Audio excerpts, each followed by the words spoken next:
माझ्या बाबूला होळी खेळायची खूप जास्त एक्साइटमेंट होती, म्हणून आज तो सकाळी सकाळी लवकरच उठून गेला आणि मग आम्ही छान होळी सेलिब्रेट करायला घेतली. पण इकडे सर्वांचं म्हणणं होतं की आज ग्रहण असल्यामुळे होळी तर काही खेळता येत नाही. पण माझा हा फेवरेट फेस्टिवल आहे आणि माझ्याच्याने तर काही राहावलं नाही गेलं. सो मी घरच्याच घरी होळी खेळायचा विचार केला आणि तसं पण मी ग्रहणचं तेवढं काही मानत नाही. आणि नंतर सर्वांची स्टेटस वगैरे बघितली तर पुष्कळ जणांनी आज होळी खेळली आणि नंतर माझ्या मनातली भीती पण थोडी गायब झाली. घरची होळी खेळून झाल्यानंतर आम्ही आतूकडे जायला निघालो. आधी तर काकांसोबत होळी खेळलो, नंतर आतूकडे गेलो.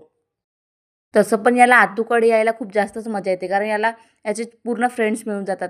आणि नंतर मी याच्या मामाईकडे याला सोपवून छान होळी खेळायला गेली. आधी तर माझ्या भाच्याला छान कलर लावून गाठी वगैरे देऊन दिली आणि नंतर आम्ही होळी खेळायला आलो. आणि नंतर आम्ही फुल टू धमाल केला. पण आमचा व्हिडिओग्राफर एवढा छान होता की त्यांनी अर्ध्या लेडीजला व्हिडिओमध्ये घेतलं आणि अर्ध्याला कुठे गायब केलं काय माहिती. आणि इकडे तर यांचं काही वेगळंच सुरू होतं. नंतर इकडे छान चिवडा वगैरे बनवून घेतला आणि हा बघा आमचा लाजाळू प्राणी कॅमेरा बघून ती इतकी भागली. आणि नंतर छान चिवडा पार्टी एन्जॉय केली आणि घरी यायला निघालो. आणि इकडे येऊन बघते तर काय माझ्या नवऱ्याने कोणतीच कसर सोडली नाही, सर्वांना ओढू ओढू कलर लावला. आणि नंतर घरी येऊन छान अंघोळ वगैरे केली.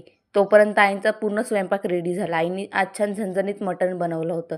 तुमच्याकडे आज काय बनलं मला कमेंटमध्ये नक्की सांगा.